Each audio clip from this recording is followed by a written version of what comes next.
Is there a contrast between wisdom, personified as a moral woman, and an immoral woman? Let's look at Proverbs 7. Why do we again have a warning against an immoral woman? Is it still a real problem? My son, guard what I say, and treasure my commands. Keep my commands, and you'll live. Guard my teaching as you do your eyesight. Strap them to your fingers, and engrave them on the tablet of your heart. Say to wisdom, you're my sister, and call understanding your close relative, so they can keep you from an adulterous woman, from the immoral woman with her seductive words.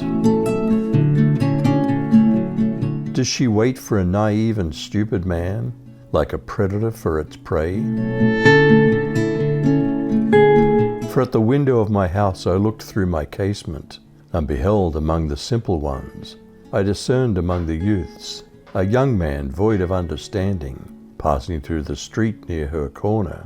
And he went the way to her house, in the twilight, in the evening, in the black and dark night. And behold, there met him a woman with the attire of a harlot, and subtle of heart. She's loud and stubborn. Her feet abide not in her house. Now she's without, now in the streets, and lies in wait at every corner.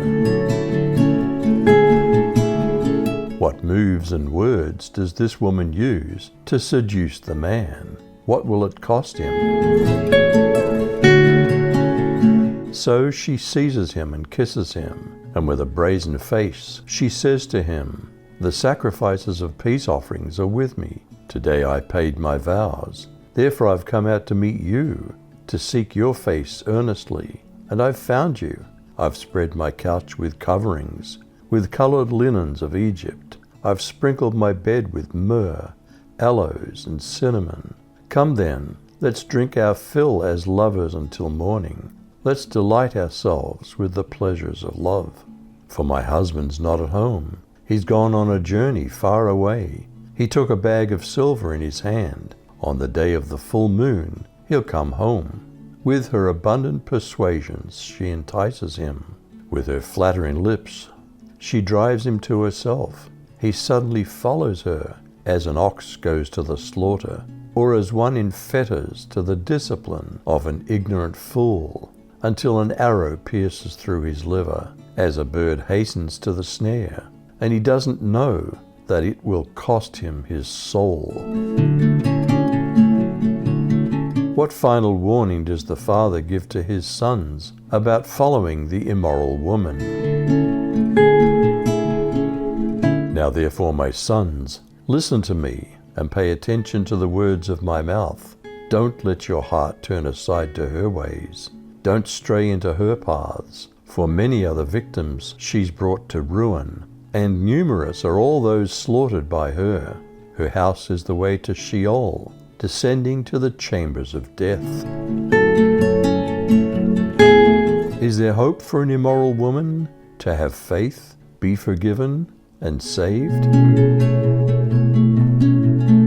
A woman in that town who lived a sinful life learned that Jesus was eating at the Pharisee's house. So she came there with an alabaster jar of perfume. As she stood behind him at his feet weeping, she began to wet his feet with her tears. Then she wiped them with her hair, kissed them, and poured perfume on them. When the Pharisee who had invited him saw this, he said to himself, if this man were a prophet, he would know who's touching him, and what kind of woman she is, that she's a sinner.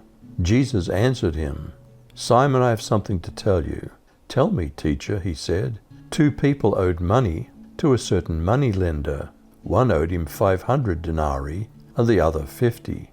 Neither of them had the money to pay him back, so he forgave the debts of both. Now which of them will love him more? Simon replied, I suppose the one who had the bigger debt forgiven. You've judged correctly, Jesus said. Then he turned toward the woman and said to Simon, Do you see this woman?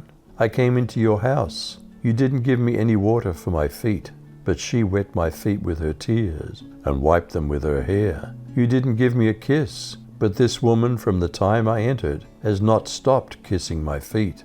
You didn't put oil on my head, but she's poured perfume on my feet. Therefore I tell you, her many sins have been forgiven, as her great love has shown. But whoever has been forgiven little, loves little."